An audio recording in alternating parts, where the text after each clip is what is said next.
MVP candidate. It is all pro on all pro. You do not get matchups like this. You do not deserve a matchup like this. A matchup like this, I don't even know how much I would pay to see this matchup, and we get it in the divisional round. Shady, you know Josh Allen like anybody, bro. How in the world do the Bills beat the Ravens?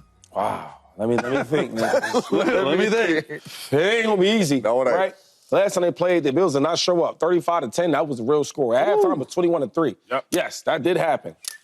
But this game, man, I'm gonna stick to the basics, right? And it's gonna be simple, but it's not. First thing we gotta do, compete. The last time we played, we did not compete. Talk to him, Shady. First series, down the field, here on, compete.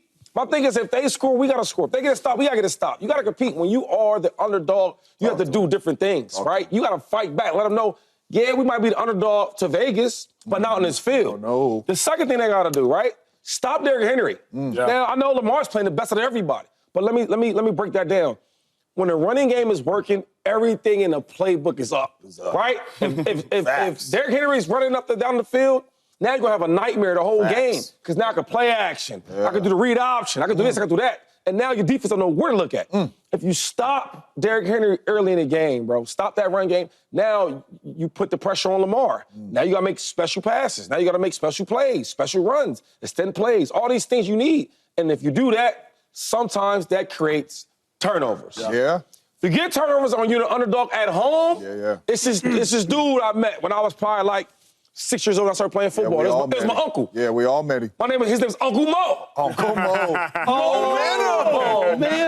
You get some momentum in the building. And if Buffalo get the momentum in Buffalo, and it's this cold and the home field advantage. Ladies and gentlemen, that's how you get a win. That's how you win. Because it's hard to beat Buffalo when the fans is up drinking, yelling, hollering, and you can't hear nothing. Those are the keys to win this game. Good. I got keys, too. What you got? And I got keys. I got an Uncle Mo, too. I got an Uncle Mo, too. And the person that's going to do this to create that momentum, to get Uncle Mo juiced up, my graphic that says it's Josh Allen. My second one is Josh Allen. And my third one is Josh Allen is the key to victory. No, I'm playing. But this is what you got to do for real, though. Run the football, number one. That's James Cook and that's Josh Allen because that keeps Lamar Jackson and those boys on the sideline. Keep them on the sideline. Third down. You have to be extremely good on third down, 50%. Stay on the field. You want to know how you stop Derrick Henry? Keep him over there on that sideline with the cider in the water bottle or whatever's in the water bottle. Keep him over there on the sideline. And then if you do that, you win the time of possession. If Josh Allen has the ball more than Lamar Jackson, I promise you there's a higher chance that Josh Allen and the Buffalo Bills can win this football game. Run the ball, be good on third down, at least 50%, and time of possession to keep Lamar Jackson and Derrick Henry on the sideline. And if the ball's in Josh's hands, that's how they can win this football game. I love it. I love what everybody said thus far. To me, it's simple. Get off the bus. Wow. That's it. They don't got to take no bus. Show up. They don't got to take no bus. Get off the bus. There's no bus. Here's what I mean. Get out your car. Get out your car. Show up. Last time that the Bills played the Ravens, Matt Milano, former All-Pro linebacker, was not there. He was hurt, tricep injury. Bernard, linebacker, was not there. He was hurt, pectoral injury. Taron Johnson, All-Pro nickelback, was not there, fractured forearm. Taylor Rapp, starting safety, left after 16 snaps. I believe it was a head injury. Since then, he's wore a Guardian cap. Von Miller was rounding out form from being injured, played 9 snaps. Shakur, receiver, he left after halftime with an injury. Show up. Amari Cooper was not even present on the team. Get off the bus and show up. This Bills team was not the same team that the Ravens played last time. So true. So the Bills that are showing up this game didn't show up last game. Show up. Once you show up, the Ravens are seeing a completely different squad. Y'all got 2 to 3 more All-Pros joining you. You got veterans joining you. You got your aces back. You got your dogs back. You got your rocks back. Show up. Yeah. Show up. Yeah. And that's how you can get it And done. you know another thing, too? Put your best player on the field first.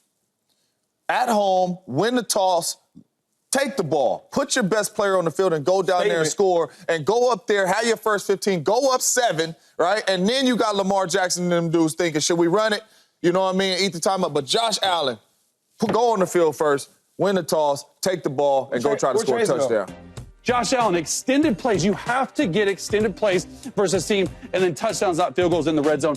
That's what we do. Yes, Shady McCoy, we broke down a run. Man, I got. You know, real quick, that's what I got. So this is Andy Reid's main thing, though. Every time we had a big game, primetime game, or playoff game, he would always come in there. This is with the Eagles or with the Chiefs, and he would say, gentlemen, it's gonna be a hell of a game. It's gonna be a big game, right? The margin of error is gonna be super small. Yeah. In a game like this, for us to win, I need our best players to be better than their best players. I'm going to need our Josh Allen, MVP potentially this year, to beat the potential MVP Lamar Jackson.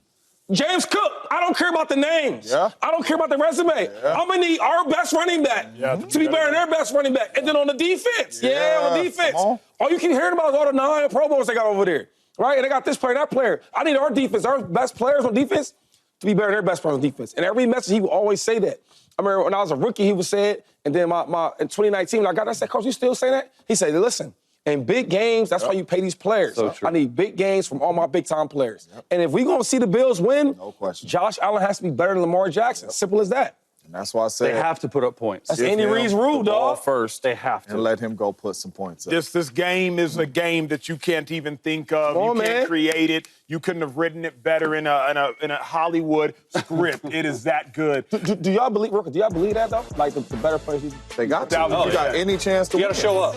Yeah. They get off the bus. That's why I say it's a players' league, not a coaches' league. No doubt about it. But right now, Chase, the world will be watching Sunday night as we see one of the greatest non-Super Bowl matchups in the history of the sport. It's probably the greatest divisional round matchup, all things considered, in the history of the sport. So, Chase, what would a win mean for Lamar Jackson? It'll easily be the biggest playoff win of his career.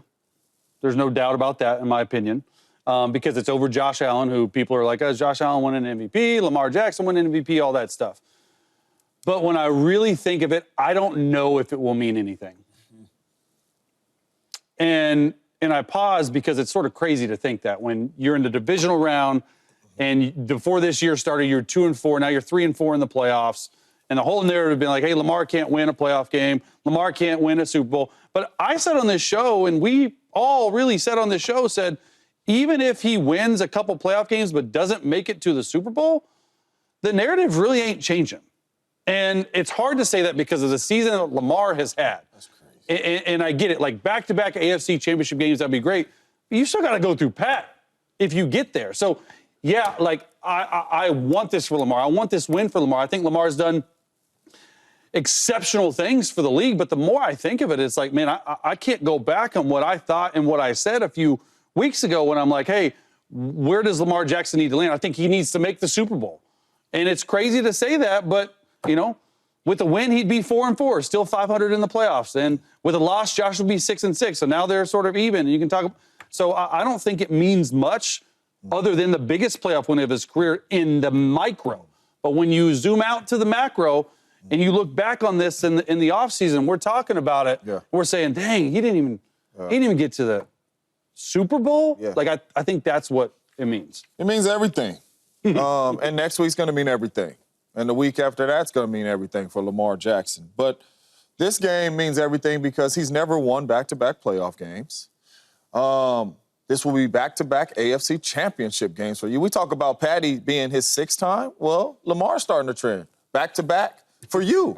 And when we talk next week, it's going to be the biggest game of your career again next week. But for Lamar Jackson, this means everything because you have not won back-to-back playoff games, so they still going to get on you about not winning playoff games. But if you go out here and you get the back-to-back AFC championship games, I think the narrative will kind of slow down a little bit because Lamar has been to back-to-back AFC championship games, so he has shown you that he can win in the playoffs. And to win this game, he's going to have to be the MVP Lamar Jackson and play at a high level because Josh is going to bring his A game. So I think the narrative will ease up a little bit, but next week will be the same thing. It'll be a big game. But it ain't no next week if you don't win this game. And if you don't win this game, you're going to be talked about really, really bad because you're going to have a losing record in the playoffs, and you did not get back to the AFC Championship game. So this is everything for Lamar, in my humble opinion, and when you talk to me next week, it's going to be everything for him again if they win that game. Lamar's in a no-win, absolutely unfair situation. That's what I was trying to say. You know what I'm saying?